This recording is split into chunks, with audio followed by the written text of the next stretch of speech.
Welcome to MMA on the Rocks. My name is Bill Welker. You are listening to Picks and Pours, episode 31. This is the segment of the podcast where my buddy Matt the Mechanic picks his bets for the upcoming fight card, and I critique him aggressively sometimes. Today is Thursday, June 27th, and we're steamrolling right through summer. Speaking of steamrolling, congratulations to Matt the Steamroller Frivola on the birth of his first child. Baby boy looks young and healthy. That kid's gonna be a killer growing up in the Steamroller household. So cheers to you, the Frivola family. Hope Miss Frivola is recovering well. All right, before we get into UFC 303, let me introduce from all the way across town, who will be making his brave picks on this program, Matt the Mechanic. What's going on, Matt? Hey, Bill. Not much. Did some work on my truck this afternoon after work. Kind of pumped. Installed some mud flaps. So we got a real truck now. Nice. You going to take it off-roading? No. It's a two-wheel drive truck, but I got a rock chip already. It's only been like 2 months and I got a rock chip. So I was like, I got to put these on. It's Florida, man. You're going to have a nail in the tire in the next 2 months. Fortunately, I can fix that. And fuck you, Bill. Don't jinx me like that. You got to have some dings in it. It's a truck. Yeah, but those tires are expensive, man. They're like $450. Oh, damn. So I hope you get a nail in your tire. Did I get like 3 of them a year? Yeah. That's why I get my tires at Costco. Free flat. It's probably because you live in that rich neighborhood that they're always replacing roofs and stuff. We don't do any maintenance down here. I don't know. I think I always get them around the gym. Maybe. Especially like the old location of MJM. They were doing all that construction. I think I was always getting nails over there. Yeah. It's a sign of a good contractor if you don't end up with flat tires afterwards. Yeah. Yeah, they should just go through with like a big magnet on a stick. Walk around the whole property. Yeah, I like I've always wanted to go magnet fishing. You saw those videos? Yeah, that's pretty wild. Yeah. All right, so we let them in, let the audience know that they're here, that we're not going to be talking about UFC 303. We're going to be fact-checking the presidential debate. Yeah, let's do it. Tricked them. Suckers. You guys all thought you could get away from the debates. Not today. No, I don't care. I don't give a shit. It's all just a big circle jerk anyways. Yeah, pomp and circumstance. But, hey, we got a pay-per-view. It's a great pay-per-view. That means I get out my E.H. Taylor, which I did get to check the level of the bottle. I have a good amount left. I think I might make it through the year. Wow, that's impressive. Maybe. So you got to track down another bottle before then. And I've been watching a bottle at the store, and it finally went away. And it's $100. That's such a. It's tough. It's tough to pull the trigger on that when other parts of the country have it on the shelf for $45. Yeah, I'm hoping it makes it to my October. Around October, I start doing road trips, so it's usually when I restock, and hopefully I find it. Although E.H. Taylor is not a normal one I find. Yeah, well, I'll be doing a road trip to Atlanta in a couple of weeks here, so if anybody knows some... I got some spots for you, Bill. Oh, send me a list. I'll send you a list. You're going to have to go, you're going to have to break off of 75, but it's worth it. The good part is, so we're going to do this market in Atlanta, but the wife and kid are flying, and I'm going to drive the car by myself so I can make some detours. Man, that sounds like a great day. A solo road trip. Yeah, I got some spots. I got some barbecue for you. I got some liquor stores to stop at. I loved your Carol's recommendation. That's my go-to stop on the way back every time now. Yeah, and I got another barbecue stop in McCanopy.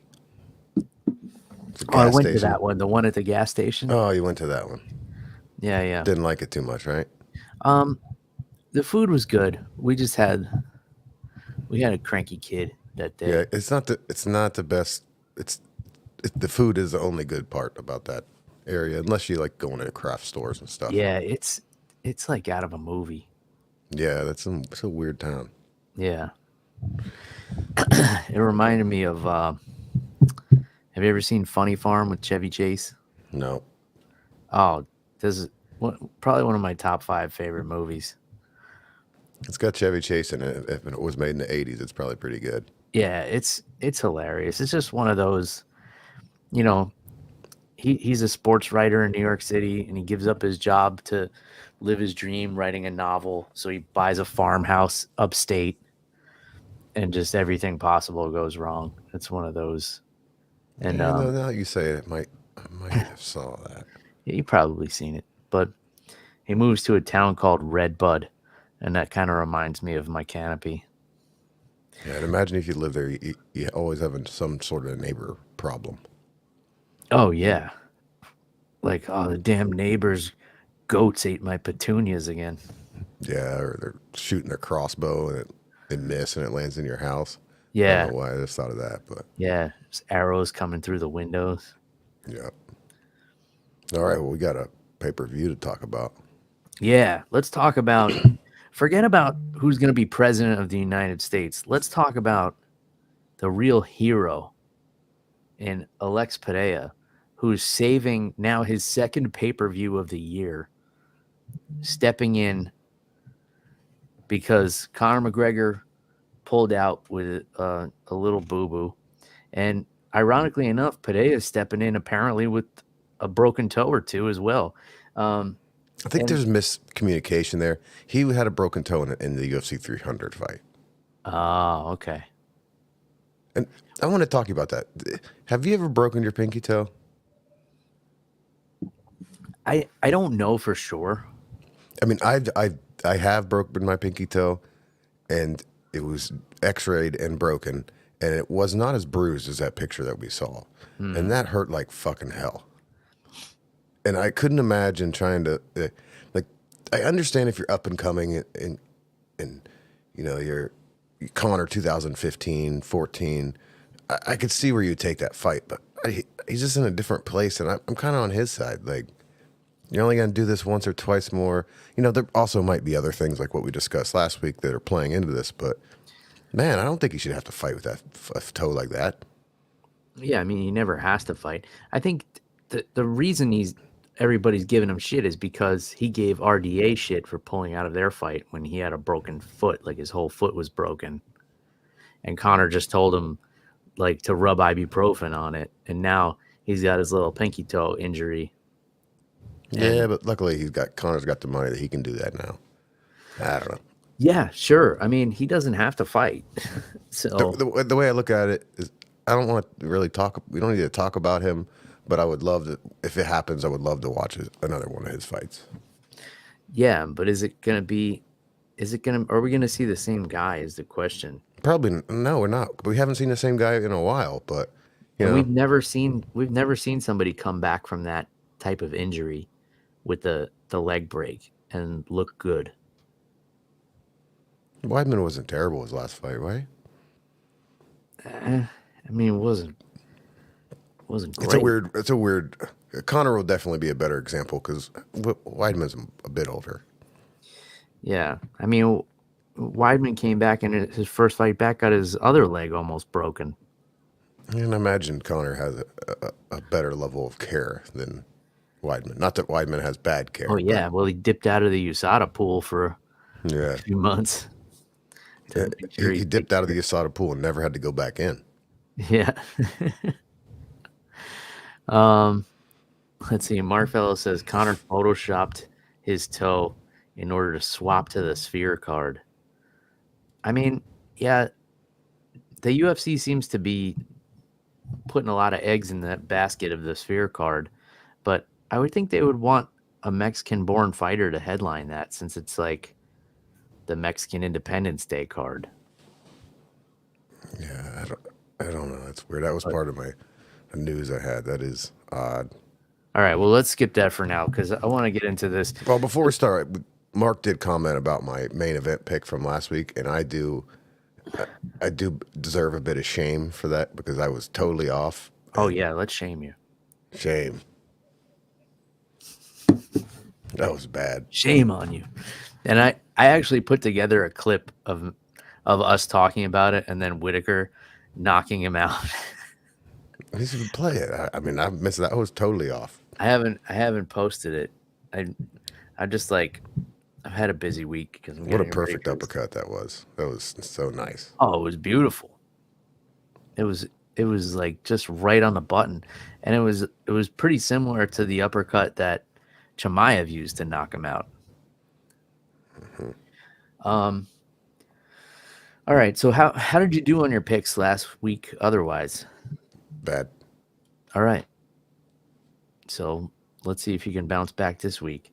Um, Well, I I'm know gonna we're going to try. start at the bottom of the main card, but before I forget, I want to give credit to Jiri Prochazka as well, because everybody's giving Pereira the credit for saving the day again, stepping up on short notice. But Yuri's taking a tough fight. Here's a guy who he says that he believes that Pereira fights with like magical powers from the gods or some shit, and he's still going to get in there with him again. So, credit to him. Yeah, I guess if you believe that's real, it might be real. You never know. Yeah, I mean, I I kind of I feel that way about a lot of things. Like if you believe it, then it's as real as you believe it to be. Just like any kind of like like holistic medicine. Like if you think it helps, then it helps, Yeah. right? Like if it That's why we do improves your a placebo test. yeah, like if it improves your mental state, then great, then that's having an effect. Um, all right, let's talk about the opening fight of the main card here. So Ian Gary, 14-0, putting his undefeated record on the line against the phenom of Bellator, Michael Venom Page. So two guys with like, pretty similar styles. They're both tall as fuck for this welterweight division. What are they both, 6'4"? Yep. And both very unorthodox. So um, I don't know, man. I, I keep going back and forth in my head on this one because Michael Venom Page, he's hard to touch. He's hard to get a hold of.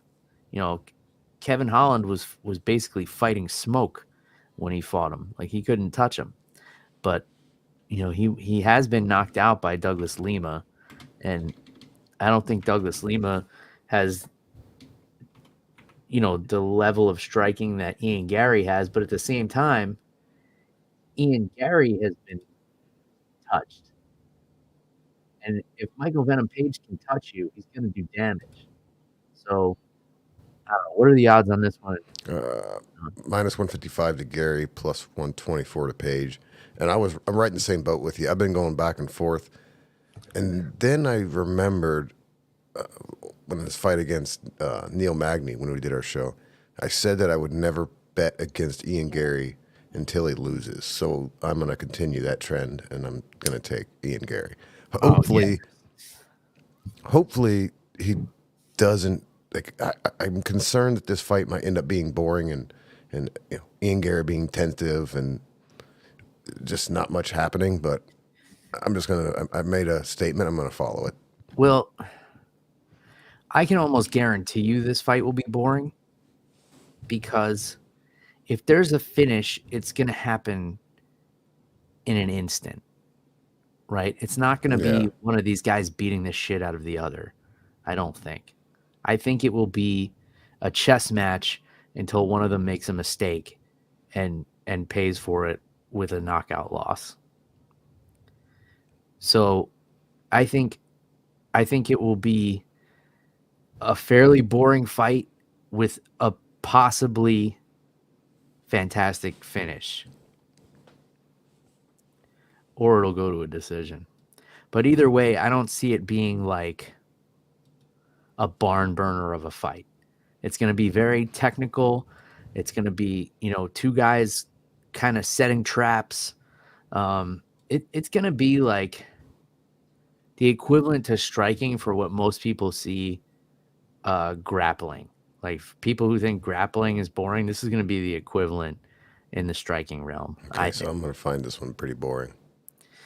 Yeah, it's going to be, you know, if you break down the intricacies of what they're doing, it's interesting, but it's not going to be exciting. But I think it will have an exciting ending. So it's the kind of fight where even though there's not a lot going on, you're going to be on the edge of your seat the whole time because something amazing could happen at any moment. All right, so you're going with the favorite, Ian Gary, to stay undefeated. Yep. All right. So next fight, Mayra Bueno Silva and Macy Chiasson. You know, fairly even fight here, I would think. They're both coming off of losses, I believe. Yeah. Bueno Silva's coming off the Pennington loss for the belt. She's coming off the Pennington loss, and then she's coming off. Oh no, Macy Chiasson won her last fight against Pani Kianzad. She lost the fight before that to Irene Aldana. So yeah, Bueno Silva lost the Pennington fight in her last fight. And the fight before that, she beat Holly Holm, but that was overturned because she tested positive for steroids, I believe, or some type of performance enhancing substance. So you're right. This is a straight pick 'em, minus 110. Kind of kicking myself in the ass for not putting money on Macy earlier this week because she's opened at plus 170. Okay. So I would have taken that, but I'm not going to bet this fight. I don't know. I don't have a strong opinion either way. I'll bring in my what I'm replacing that pick with later on. Okay, so you're gonna substitute this pick for something that's on the prelims. Yep. I would say, they both lost to Raquel Pennington. I would say of the two of them, I think that Macy Chiasson is the more consistent. So I can see why, if she was an underdog, why a lot of money would have come in on her earlier, which swings the odds. I also think that Mayra Bueno Silva, if you look at her losses, they've all been against kind of like the next level up in competition.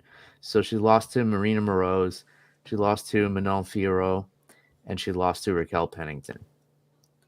So her wins, although she's looked good, she's had some really impressive submission wins. Her wins have been against lower tier competition in the division.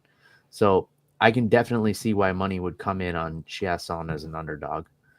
All right, so we'll table that for now. And do you want to tell me which prelim fight you're betting on, or you want to do that at the end? We'll recap my picks and I'll do it then. Okay.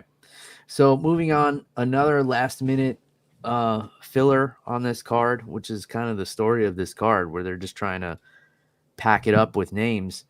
Anthony Lionheart Smith, former title challenger, going in there against Roman Dolidze, who typically fights at middleweight, but took this fight on last minute notice. I would think that Anthony Smith is a slight favorite, coming in off of his win, beating the undefeated Vitor Petrino. Okay, so no, Anthony Lionheart Smith is a plus 120, opposite of a minus 142. So Roman Dolidze was supposed to fight Anthony Hernandez on UFC 302. That fell through, so he left Vegas, back to Georgia, then he got this call. This is also weird because Anthony Smith and him kind of trained together, I think. Or there's a relationship between Dolidze's coach and Lionheart. Okay. Nixick. But these next two fights, the underdogs I can't pass up for the price that they're at. And they oddly have the exact same odds too, but so yeah, I'm going to take Lionheart Smith. Yeah, I mean, Anthony Smith's got a lot of momentum coming into this. He's going to be the much bigger guy because Dolidze is a true middleweight, I think. He probably walks around at, I would think, max 218, 215, somewhere in there. So he's not going to be cutting a ton. He did look the same size as Lionheart at the face-off today. Did he? Yeah, but I think he was wearing some layers, so he might be doing a little trickery Yeah, there. because Anthony Smith is a pretty thick dude. And then Delize, his thing is the ground game, but we know Anthony Smith is a high level black belt. So even though Delize has some slick moves on the ground, just I don't know, man. He's lost his last two. Anthony Smith is coming in with all that momentum, but at the same time, Anthony Smith is the kind of guy who wins when he's not supposed to, and he Yeah, loses when he's supposed to win. That's kind of been the story of his career. So, like on paper, this is a no-brainer. Anthony Smith is the underdog. Like, yeah, sprinkle some on Lionheart here. it's crazy. Smith has more losses than Delete has fights. Yeah, he does. 38-19. Man, this dude's been doing it a long time. All right, so we're going Anthony Smith. Yeah. All right, so next, you got a sound clip for this one? 'Cause tonight will be the night that I will fall for you. Yep. Oh man, I don't think that's ever gonna get old. No. Diego Lopez and his emo haircut, and he could, we would never get to hear him sing an emo song. I wonder if he even likes emo music. But Probably not. these Probably are two of your boys right here. Yeah, And, this is a hard one. Brian a Ortega, who is part of your jiu-jitsu lineage, and Diego Lopez, who is one of your favorite up-and-comers. Would you say he's in your top 5 for prospects? Yeah, he might even be who I picked to be. Who did I pick to be the champion this year? I think it was Ian Gary. I don't remember. I'll have to go back and look. Yeah, he's definitely one of my favorites. Favorite up and comers. The problem is Brian T. City is one of my favorite fighters. I don't think I've been looking forward to a fight more than this one this year. But the odds is Ortega at plus 120, Lopez minus 142. I think I'm going to take the underdog with, I can't pass up the chin and the ground game of Ortega. Yeah. I'm going to take the underdog, but I would not be upset if Diego walks away with this one either. Yeah, I mean, Diego Lopez is good. He's very, very good. And his last 3 fights have been fantastic. But his last 3 fights have not been against guys who are of the level of competition as Brian Ortega. And I'm looking at this kind of the same way I was looking at Robert Whittaker versus Askarov last week, where you have one guy who is just a wrecking ball, but he's been wrecking low-level competition. And now he's stepping up to the big leagues, I think just a little bit too soon. Too soon. He's 24-6. He's got more fights than Brian does. True, but I'm not talking about the number of fights. I'm talking about the level of competition. Yeah. I mean, that's where I'm with you. Because if you look, even 3 years ago, he lost on the Contender Series to Joe Anderson Brito. 288. Huh? Yeah, he got beat up at 288. I remember that. He didn't look terrible. I mean, he was. If you remember, that fight ended that was the armbar fight. With him living. He was in on a leg lock on Evloev at the end of that fight, wasn't he? Yeah, I mean, but he lost the fight. Yeah, but took it on short notice. I think he got a lot of street cred for that one. But then if you look at his last 3 fights, he looked great. But Gavin Tucker, Pat Sabatini, Sadiq Youssef, I don't know if any of those guys are in the top 15. Now you're getting in there with Brian Ortega, who I don't think has been out of the top 5 in how many years. Yeah. Have you watched any of the Embedded this week?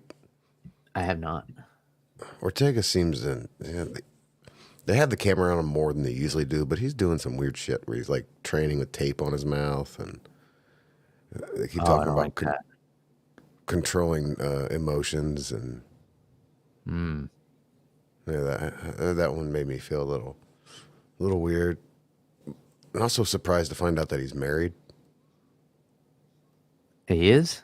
Yeah, Didn't he just break up with Tracy Cortez? I don't know. Time's flying when you get older, Bill. I mean, that's what I thought. I was like, man, it seems like he was just with her, but then that could have been a long Yeah. time ago.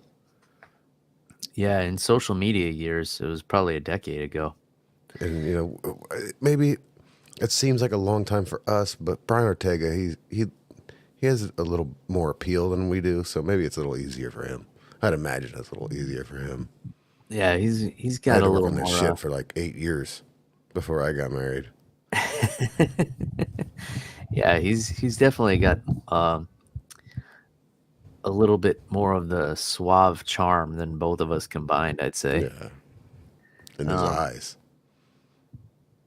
You got a little man crush going on there? Maybe, I don't know. But I'm really excited this fight. I want to see some jiu-jitsu. Like, more than likely we're gonna see a lot of striking, but I want to see like. Yeah, I have some people I don't really care for that are in Brian Ortega's corner. And I like Diego Lopez. I think he's one of my favorite prospects right now too, but I have to go with experience in this one. And my brain and my gut tells me that Ortega is going to get his hand raised on Saturday night. All right, and now it's time for the main event. Yeah, so credit to both of these guys, man, because Pereira obviously, it's the second time he's coming in clutch for the UFC. I mean, he saved UFC 300. Now he's saving UFC 303. And again, he probably wasn't the first option. They probably called a few other big names, and or maybe they went right to him because they know he's gonna say yes. Like this guy, he's like an old school fighter, where lately it's oh, this hurts and that hurts, and I don't know if I can make the weight in time, and we hear every excuse in the book, and this guy just says fucking yes. Yeah, but he's on the side of shamans. Yeah, so he's got that going for him, which is nice. Wanna know the odds? The odds are -142 plus 120. Same again? Alex Pereira -142, Ortega plus 120, which is, I just have to say, that's Prochazka. That's the same odds as all the last 3 fights, which is weird. -142, 120.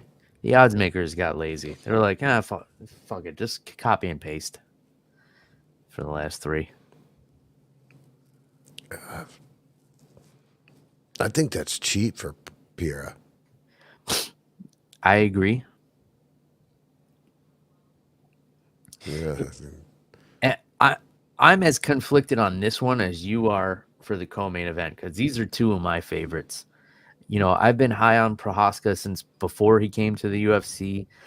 I like everything about him. He's interesting. He lives in the fucking mountains. Who knows who he's training with? He's training with. When you say interesting, you mean crazy as hell. Yes. I was just trying to put it nicely. And here's a guy who, was a champion over in Japan.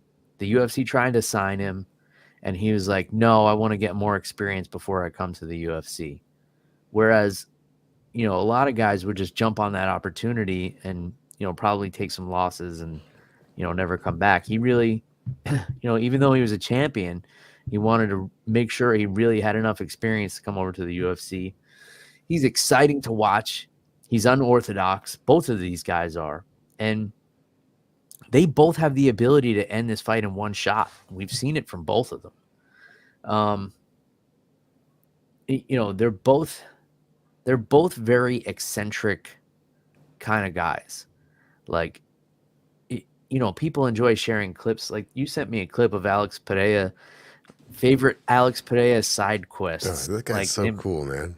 him driving bumper cars and him like just doing random shit, and it's Earlier this week, entertaining. he stopped. He was driving on the highway, and there was a dude with a flat tire, and he stopped and changed the tire Did he really? on fight week. And probably didn't even say a word to the guy.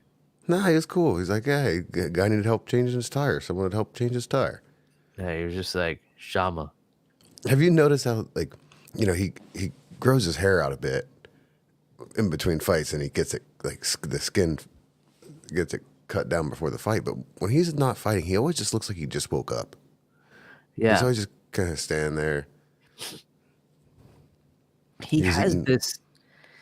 He has this chill factor to him, where it just seems like nothing phases the guy. Yeah. Like he's almost not human. Yeah, if you were But going into war, that's the guy you want sitting beside you, like, just, hey, man, we're going to make it through this. yeah, but if you couldn't get him, your second choice might be Jiri Prochazka, who has the same kind of. He doesn't have like the same malaise, but he just has this like this guy was made to be a fighter. Like that's what he was born to do. Yeah. I get what you're saying, and I totally agree. I mean, I'm going to make my official pick, Pereira, minus 142. I just think that's a great price. You could put a big bet on there, and probably you're going to make some money, but Jiri Prochazka by knockout in round 2 is sitting at plus 800, and if you're feeling frisky, that's not a. Yeah, I mean, I feel a little frisky. Maybe after a few more whiskeys, I'll feel more. Yeah, maybe. And it gets better from there. But round 3's plus 1100, and we get plus 1800. I really think it would happen 2 or 3. I Yeah, was trying to make a pick for Ortega, because you remember his last fight is, I think, the most successful bet I've made on this show. It was a sub on round 3, and I got it. my most successful bet ever was Alex Pereira 5th round knockout against Adesanya. That was the biggest payout I've ever had on an MMA bet. So, all right, just to recap, you got a buck on Pereira, you got a buck on Ortega, you going with Lionheart Smith, you are taking a pass on Mayra Bueno Silva and Macy Chiasson, and you're taking Ian Gary. Yeah. And All right. I will be switching. Oh, is there any other fights you want to talk about? Yes, but let's stay on track with your Okay, bet. let's So stay who on are you track. replacing the Bueno I'm Silva? replacing that fight with my Mr. Jackpot pick of the week, and that is a man of the name Vincius Oliveira against Ricky Simone. I think it's the first fight of the night. Okay. This guy's sitting at plus 200. He's killed. Like, he's on a warpath. I really think this guy's going to do well. I might eat my hat, but that is my pick. All right. So Vinicius Oliveira. Yep. And how do you think he's getting it done against Ricky Simone, who's on a Knockout. 2-fight losing streak? Knockout. All right. Yeah, I mean, he's knocked out his last 3 opponents, so let's see how this goes. This will only be his second official fight in the UFC. But very interesting. I have to give a shout out to Andrei Arlovsky, who's fighting on this card, which is fucking incredible. This guy, November marks the 24th anniversary of his UFC debut. 24 years. Now, granted, he wasn't in the UFC the whole time. He did skids in Bellator and Affliction and, a couple of other places, but this guy started fighting in 1999. Damn. So, yeah, his UFC debut in November will have been 24 years ago, which is crazy. That's more than a lifetime for a majority of UFC fans, I think. Majority of UFC fighters. Yeah. This guy's 45 years old and still fighting at, the highest level. It's crazy. And, win or lose, you got to respect the guy for getting in there, 45 years old. He's coming off of 3 straight losses, but, it wouldn't be the first time in his career. Back in 2016, 2017, he had 5 straight losses. But if you look at those losses, Stipe Miocic, former champion. Alistair Overeem, former champion. Josh Barnett, former champion. Francis Ngannou, former champion. And then Marcin Tybura just lost the decision to him. But then was hot and cold for a little while. Then he put together 4 wins in a row from 2021 to 2022. Now lost his last 3. But, man, what a legend Andrei Arlovski. I just hope he's not fighting because he has to. Yeah, I don't know, man. I mean, he's probably got some foreign bank accounts. He'll be all right. Hopefully. Yeah, I mean, I think he's made a lot of money, and he seems like a guy who doesn't live like an extravagant lifestyle or anything. Yeah. Who knows? But, man, he's getting in there against Martin Buday. So this card is actually fantastic, top to bottom. While we're talking about it, there's another fight that I like on here. It's Well, we haven't talked about Joe Pyfer. Yep, that's it. Joe Pyfer and Marc-Andre Barriault. So Joe Pyfer coming off of that main event loss to Jack Hermanson, where he damn near knocked Jack Hermanson out in the first round, and then experience prevailed and Jack would win the next 4 rounds. But I think it was good for Joe to get that loss under his belt, because now we're going to see what he's really made of, coming off of his first UFC loss. That loss might be the most important fight of his career so far. So, if you don't count his loss on the Contender Series, he. Yeah, but that was a weird one. He got like a weird injury. Yeah, right. So, body I don't bags. know. What are the odds on this one? Do you have them handy? Yeah, just.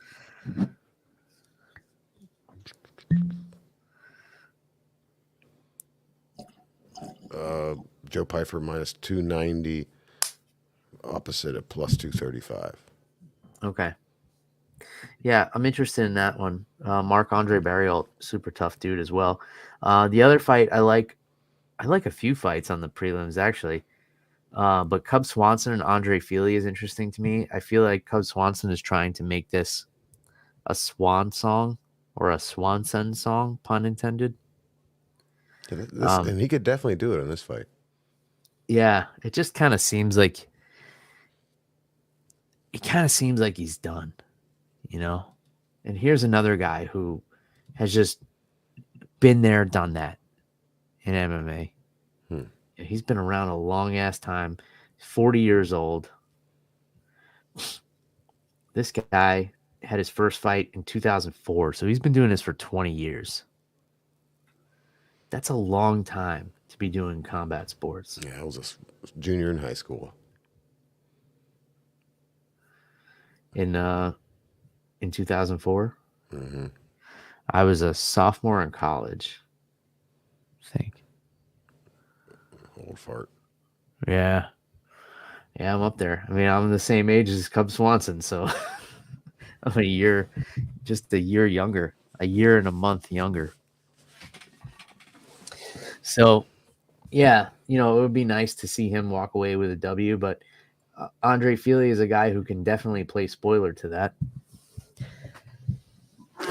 There was the press conference tonight, not that exciting. The only thing I have to report is that the bonuses will be $303,000 on Saturday. What? Yes. Is that like a thing now? I guess somebody asked a question, and is it going to be this is fight week, this is big at 300, you did it. You're going to make a bigger bonus, and Ortega piped up and was like, yeah, make it 303,000, and Dan's like, fuck it, all right. It must be nice to be able to cut those kinds of checks. Yeah. Well, he just got back from Saudi Arabia. He's probably got money stuffed all over the place. Yeah, but it's not his money. He's going to be spending on those bonuses. I mean, he's got money for the UFC. I saw that not only are they sponsoring the Mexican fight, they're also in the works to make a movie with Zack Snyder. Okay. UFC movie like Cinderella Man. If Well, you care about those things. no, not particularly. About as much as I care about the presidential debate. Peyton Talbot, of course, I'm excited to see. You know, this guy, very interesting. 8-0. And let's call this what it is. They're bringing this guy, Yanis Gamori, in as the lamb to the slaughter. This guy has one fight in the UFC and it was a loss.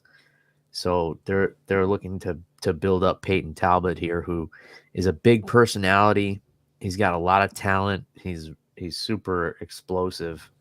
You know, they're looking for him to get a highlight reel here, if we're being honest. What is he? A minus 2,000, you said? Minus 1,600 versus plus 900. I think he was close to minus 2,000 at one point. Yeah, I think so too. I think people are just putting money on Giannis. I'm going to be rooting for Giannis. That's disrespectful. Come on. Yeah, but I mean, it is what it is. Guy has Yeah, one you're right. fight I guess in the he UFC. took the fight. His one fight in the UFC was a loss to William Gomez. Yeah, and Talbot has he's basically been toying with people. He reminds me a lot of those brothers that are tearing up the jiu-jitsu world, the Rolotolo brothers. I don't know how much you've watched them, but same vibe. I don't watch any jiu-jitsu. But Loser. yeah, I'm a loser because I don't watch jiu-jitsu. Yeah. Speaking of jiu-jitsu, one more fight I want to talk about, which I would rather see this one on the main card than Bueno Silva and Chiasson, and that's Michelle Waterson Gomez against Jillian Robertson. I think this is a really interesting matchup, and I think they match up really well. I think Michelle Waterson's problem has always been she's just undersized because the UFC doesn't have that atom weight division that she thrived in Invicta. And although she's had a lot of success and she's, you know, one of the bigger names in the UFC women's division, she's just a little too small. And I feel like if Jillian Robertson gets on top of her, that's going to be a real momentum shifter. Yeah, you're right. That should be on the main card if they have to have a female fight on there. Yeah, like if you're doing it for, you know, DEI. just to break things up, like you might as well make it the better fight. Or the more known people. Watch Bueno Silva and Chiasson be like fight of the night. Yeah, I mean, well, that's what the co-main event of UFC 300 gets lost in the weeds, but that was a badass fight. What was it? It was Li Zhang, the Chinese girls. Oh yeah. If that was a fight night main event, you'd be like, that was a great main event.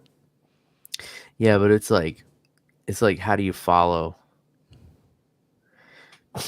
It's like being an open mic comedian and following Chris Rock. Yeah, and now they got to follow Michael Venom Page. Yeah. Which, you know, like we said, it might be boring, but it also has the potential to have a very exciting ending. Yeah. Maybe it'll definitely be boring. But maybe a Pokeball thrown, or who knows? Yeah. Irish jig. Who knows what kind of celebration we're going to see.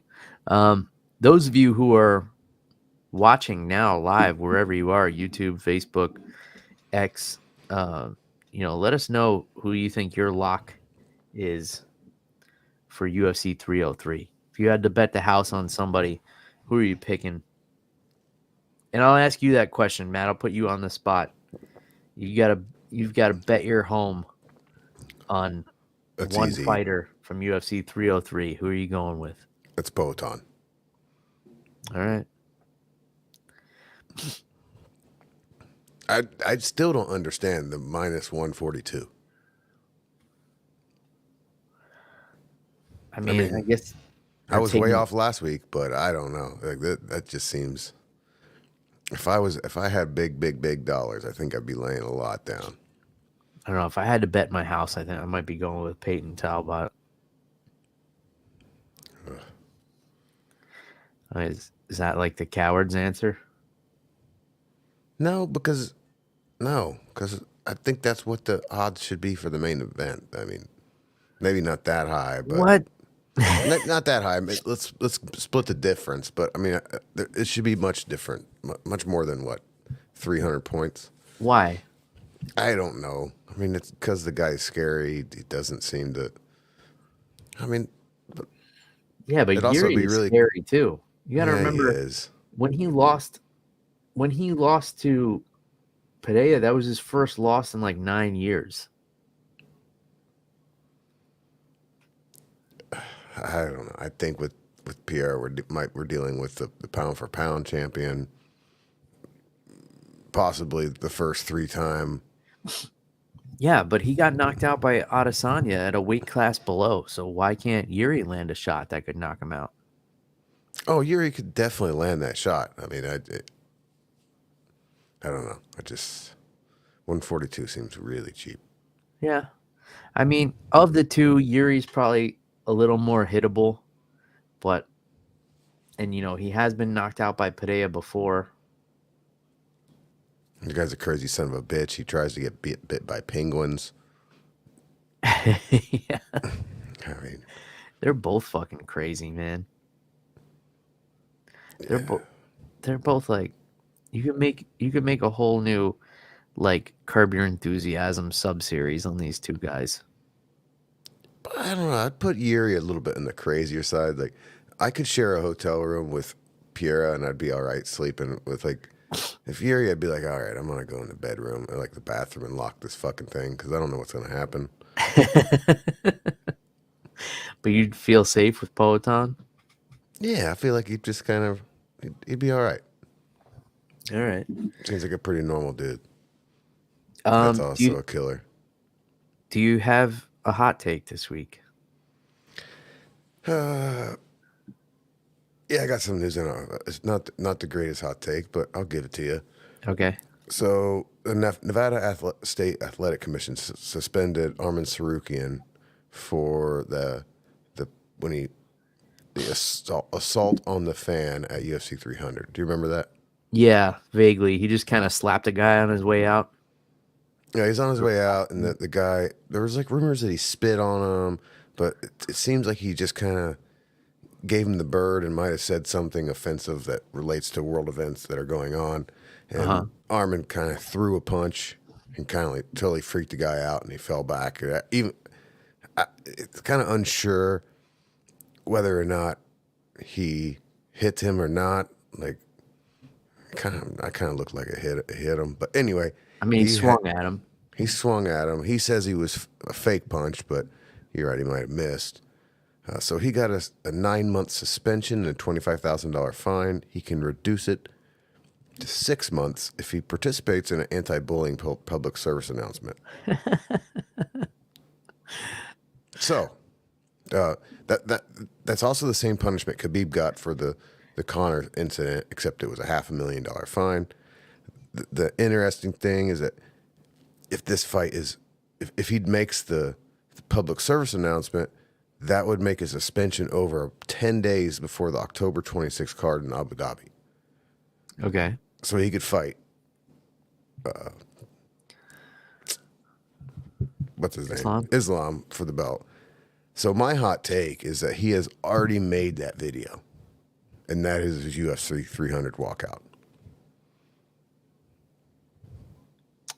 So the video for the anti-bullying Should just be what he did to that guy. Because that guy is a bully? I mean, he was. He's, who do you think you are that you can just hang over the fence, yell at this fighter, and flip off the bird and not get punked? I know. I told you a So bad hot take. yeah, you got to take a shot for this one. This is All right. terrible. So his Howlerhead. his punishment for bullying a fan would be to play the video of him bullying the fan. I did that. Ugh. Ugh. What did you just drink there? Oh, Howlerhead. Oh yeah, I thought you liked it. I don't know. I'm getting, maybe my taste buds are changing. Oof. Well, you're just been sipping on that E.H. Taylor. You're coming off a refined palate. Now you put that disgusting monkey piss in your mouth. Oof. Telling you, man. Yeah. Anyway, I find that all, the whole, that it's just silly shit. I mean, look, the guy clearly has like anger issues. We've seen it, a few different times. We saw him, provoking Bobby Green in the back, and a couple other examples that I can't think of off the top of my head. Also, like, you're a professional fighter. You're going in to do a job. Like, why do you care if some fan is talking shit to you? And you can't swing on people.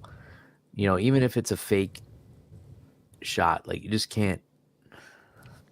You can't do that. Yeah, I mean, it is what it is. He probably can cover the fine, but their UFC also can't have fighters fucking with fans. Like, it's just, that can't happen. You can't have a licensed fighter even doing anything to the fans. And I saw some people on podcasts talking about, well, they should punish the fan. Well, the fan got removed immediately and Yeah. banned from any event. So That's punishment. he got punishment, but. And imagine how much he paid for that ticket. Yeah, and what was it? Was that on the prelims or the main card? But it might have cost as much as the fine that Saryukin got. Maybe. All right, so And we're then gonna look, finish this shot.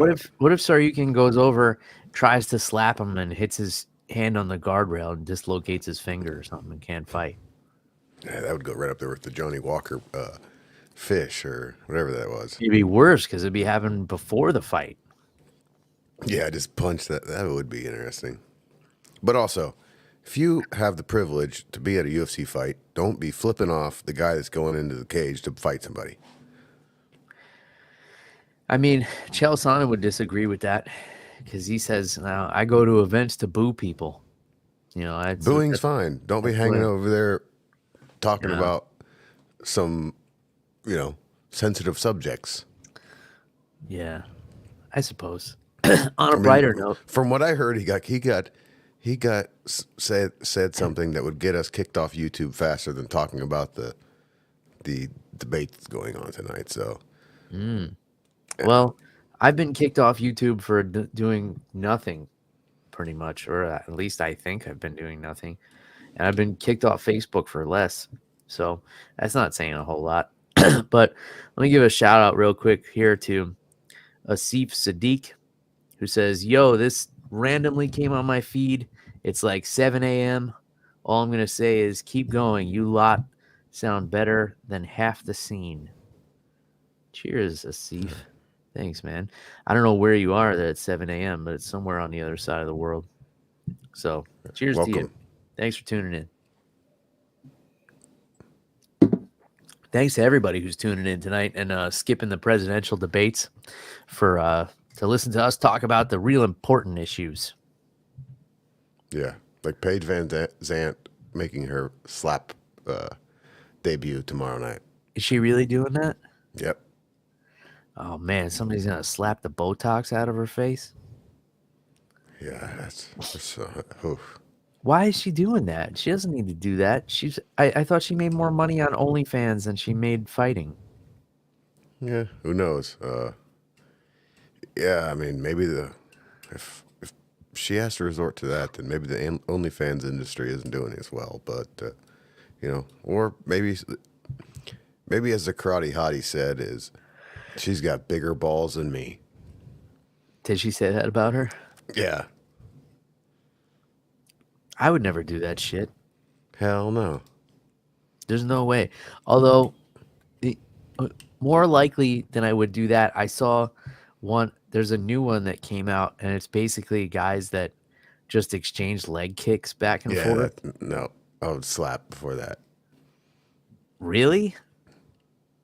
I would slap before leg kicks. Remember, I have my legs have absorbed 0 leg kicks, so I do not want to do that at all. Yeah, but have you ever been knocked unconscious with a slap? I mean, have you seen this noggin? That's true. You got a damn big head. I got a big head. I've taken a couple big shots. One right here. Yeah, I don't want to get. I've hit my shin on the bed frame in the middle of the night and about died. I am not taking leg kicks. I'm a mechanic. I've dropped tools on my shin. That shit is terrible. Slap me. You know, I want to wear earplugs, which they're allowed to wear earplugs. I gotta say, I've taken a lot of leg kicks and they hurt, but just for point of comparison, I've hurt my legs more doing shit like you're talking about, like hitting them on the bed frame or like just dumb shit. Um, that stuff hurts more than taking a hard leg kick, and I know I can give a hard leg kick, so I mean, worst case, I take one and quit, Yeah. and I don't get knocked out, and my leg hurts for a few days. Bill, we're talking about this, but I don't think we have to worry about it because I saw how much these power slap people make. I'm sure Paige is making more, but the normal power slap guy, I'm just gonna go to work. Like, it's not. It's like they get like $2,000. Yeah, for one event. Yeah. And is it like a tournament, or is it they do one match? I don't know. I've never watched it. I just saw the Yeah, clips. I've only ever seen the highlights. I know they generated a ton of money last year, like billions of dollars off ad revenue, and they're only paying their guys like $2,000. So I'd do the leg kick one for $2,000. If it's you know someone the one my I would want to do? I would want to do the car jiu-jitsu. That looks fun to me. I mean, we can arrange that. All right. My truck or your Honda? I think we gotta use your truck. Who gets the home court advantage? That just looks fun to me. That just looks like a fight with your, you're just on a road trip with your buddy and you had enough. Yeah, until the cops pull up and you have to explain that. Like, no, officer, it's not what it looks like. Yeah, hold on. Let me unwrap the seatbelt around my buddy's neck here. No, we're doing jujitsu. I know his pants are hanging off, but it's just jujitsu. Yeah. All right, Bill. The only other news I have is Yoel Romero got paid. He got paid $27.5 million from Gold Star Performance, the people that fucked up his supplements that made him fail a drug test. Wow. I've heard he's gonna do bare knuckle. Yeah, he's going to do bare knuckle, but I told you about this. He won this case like six or 8 months ago, and we were wondering if he's actually going to get paid, but there's confirmation that he has been paid. Which, hell yeah. Yeah, good. And that is probably way more money than he would have made in the time that he was suspended. Oh, for sure. Yeah. I mean, he was probably up there, but No. not making that kind of money. No. That's big money. Yeah. I mean, he was probably making close to $1 million per fight. That makes me wonder why in the hell I wouldn't want to fight him in bare knuckle then. If he got that paid and he got paid like that and he still wants to fight bare knuckle, Oh, the dude's a savage. He's gonna do this until he can't anymore. He's just made to do this. He's made for barbaric activities. Yeah, like the main event this weekend. Yeah, main event this weekend. I hope they don't fuck up the face off like they did last time, where Pierre came out in his Brazilian headdress And then Yuri should have came out in his Viking stuff, and he didn't. He better have brought that shit this time. Yeah, let's hope so. Let's Maybe hope he not. packed it. I don't think so. I think he's like, oh, you can't have a shaman. It just has to be one of the craziest. If he loses, it's because of his shaman. That has to be one of the craziest reasons why he lost. You know, I was really gonna win, but he got that body paint, and that was it. Yeah, that shaman that just did me in. Yeah, that was it. All right. Did you mix your E.H. Taylor with Coke there? What is that? This is Coke. It's just straight Coke in a rocks glass? Yeah. All right. I'm okay with that. Anything else you want to get off your chest? No. Well, thanks to everybody who tuned in for the live show. Make sure you subscribe, turn on your notifications so you can catch the show when it goes live on YouTube and Facebook and wherever else. Apple Podcast, Google Play, wherever else we are. Spotify. We're on Spotify video now as well. So if you have that, we're on there. You know, I don't have the 500 million Joe Rogan contract, but you know, we're there. We're doing this. We're out there. Picks and Pours probably be back for another episode this Sunday, so stay tuned for that. If you want to grab some MMA on the Rocks merchandise, you can do so at reaper1.co. The links for the t-shirts, tank tops, and hoodies individually are all in the show notes, so you can click directly to those. You can use the promo code MMA Rocks 10 to save yourself 10% on your entire order. So go ahead and grab your over the top, under the influence merchandise. And that's all we got. So until next time, cheers, everybody. Goodbye.